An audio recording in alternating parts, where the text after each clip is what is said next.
How dehumanizing language fueled the Satanic Temple arson attack.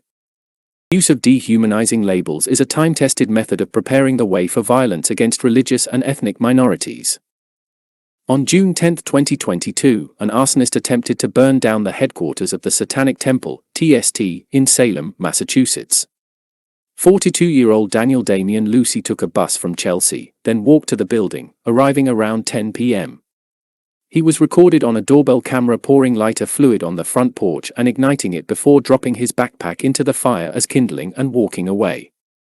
A property manager and 2 bed and breakfast guests who were in the building at the time were unharmed. This attack comes only 1 year after an unknown arsonist burned down a historic home in Poughkeepsie, New York, frequented by the Church of Satan, a group founded in 1966 with no relation to TST.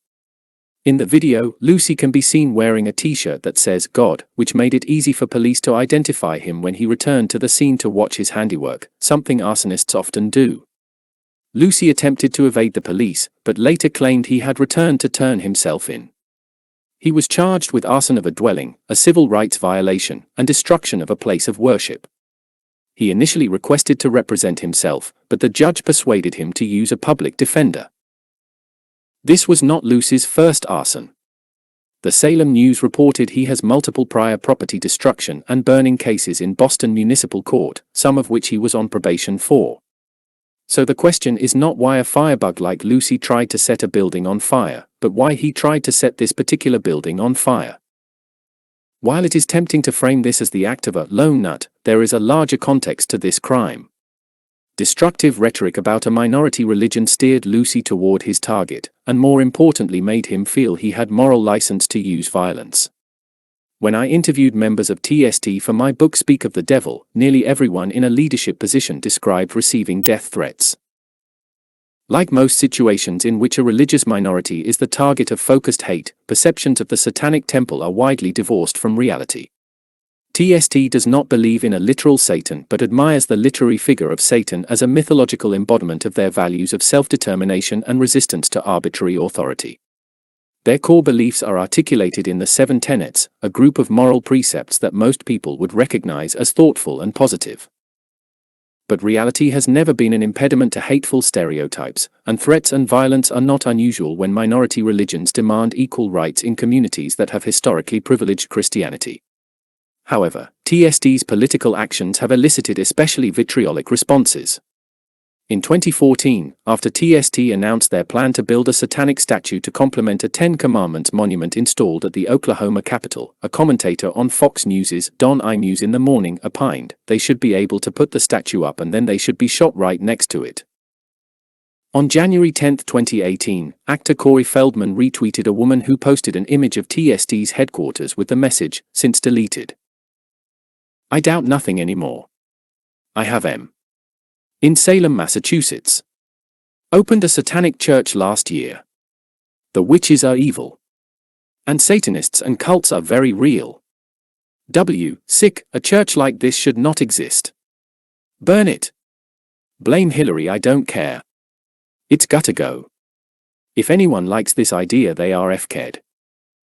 On January 13, a man attempted to break into the headquarters armed with a sharpened screwdriver. There is a direct relationship between reckless discourse and the actions of disturbed individuals. In fact, Lucy seems to feel that this act of arson was the moral thing to do. When Salem Police Detective Wesley Regan interrogated him, Lucy explained, they are devil worshippers. Regan asked him what that meant to him, and he answered, it means they need to be wiped out, adding, it's a hate crime.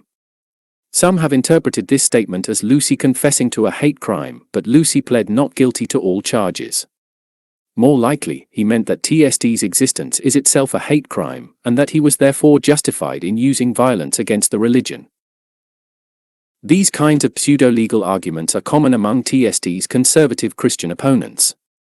The American Society for the Defense of Tradition, Family, and Property, a far-right Catholic group that often protests TST, frequently bears signs stating, Satan has no rights. Another significant feature of Lucy's crime was the contents of the backpack he used as kindling. In addition to some sticks and 2 quarts of lighter fluid, it also contained a Bible and a copy of the Constitution. Singed Bible pages were found near the crime scene. Juxtaposed, these two books likely symbolized an ideology of Christian nationalism for Lucy. So there was a ritualistic dimension to this crime in which Lucy sought to incorporate symbols of his ideology into his act of violence. There is precedent for this kind of crime as religious act. In 1986, the Manhattan Bomb Squad successfully disabled a bomb found in a Planned Parenthood. Along with 15 sticks of dynamite and a timing mechanism, they found a medal of Saint Benedict, which in Catholic tradition is associated with exorcism. Bomber Dennis John Malvasi finally turned himself in after a plea from New York's Cardinal O'Connor. When arsons and bombing are successful, such clues are unlikely to be found. One wonders how often criminals incorporate religious symbols into their acts of terror. The most chilling detail of Lucy's crime was his response when asked if he knew people were inside the building he attempted to burn down. Lucy answered he was not aware of the occupants, but if they were devil worshippers, he would not lose sleep over it. Lucy's moral viewpoint divides humanity into two categories. Killing people like him is murder, while killing devil worshippers is a moral action, even if it is technically illegal. This sort of mentality does not form overnight, but metastasizes as a result of dehumanizing discourse about religious minorities. The most famous fire in the study of new religious movements is that of the 1993 Branch Davidian tragedy near Waco, Texas, in which 76 people died, including 20 children. The Branch Davidians were an apocalyptic Christian sect that could not have been more different from TST, and the cause of the fire that started shortly after the FBI attempted to end a 51-day standoff using tanks and CS gas remains the subject of debate. But actions of federal agents during the Waco siege demonstrated a similar callousness toward human life. Most people would never countenance using tear gas against children and pregnant women or setting fire to a building with bed and breakfast guests inside. But in both cases, prolonged dehumanizing rhetoric caused the targets to appear not as fellow citizens but as either cultists or devil worshippers. Catherine Wessinger, an expert on the Waco case, noted that there is a lesson here about dehumanizing language. The word cult dehumanizes the religion's members and their children. It strongly implies that these people are deviants, they are seen as crazy, brainwashed, duped by their leader. When we label people as subhuman, we create a context in which it is considered virtuous to kill them. More broadly, similarly dehumanizing labels have been used to justify killing in wartime, e.g. Japanese soldiers in World War II referred to as ants or rats, slavery, Africans and African Americans referred to as ape-like, and the careful development of German national antisemitism in the 1930s by referring to Jews as vermin. Even the U.S. Declaration of Independence labels Native Americans as merciless Indian savages, a characterization that eased the process of their genocide. When we label people as subhuman, we create a context in which it is considered virtuous to kill them. Prof. Catherine Wessinger. Lucy may have acted alone, but he does not bear sole responsibility for the arson. Nearly a decade of hysterical rhetoric claimed that TST are a threat to America, undeserving of constitutional rights, and that they should be lined up and shot directly contributed to this crime. So too has the larger context of satanic panic in America, which has extended continuously from the 1980s into QAnon conspiracy theories about the Illuminati torturing children. The silver lining of this situation has been an outpouring of support for TST in the wake of the crime. Salem Mayor Kim Driscoll released a statement that the city condemns this hateful attack.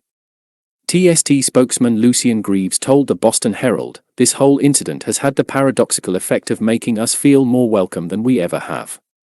It would be nice if people took this as a reminder to take a moment to lay off the outrage a bit and take a moment to speak to people they might disagree with."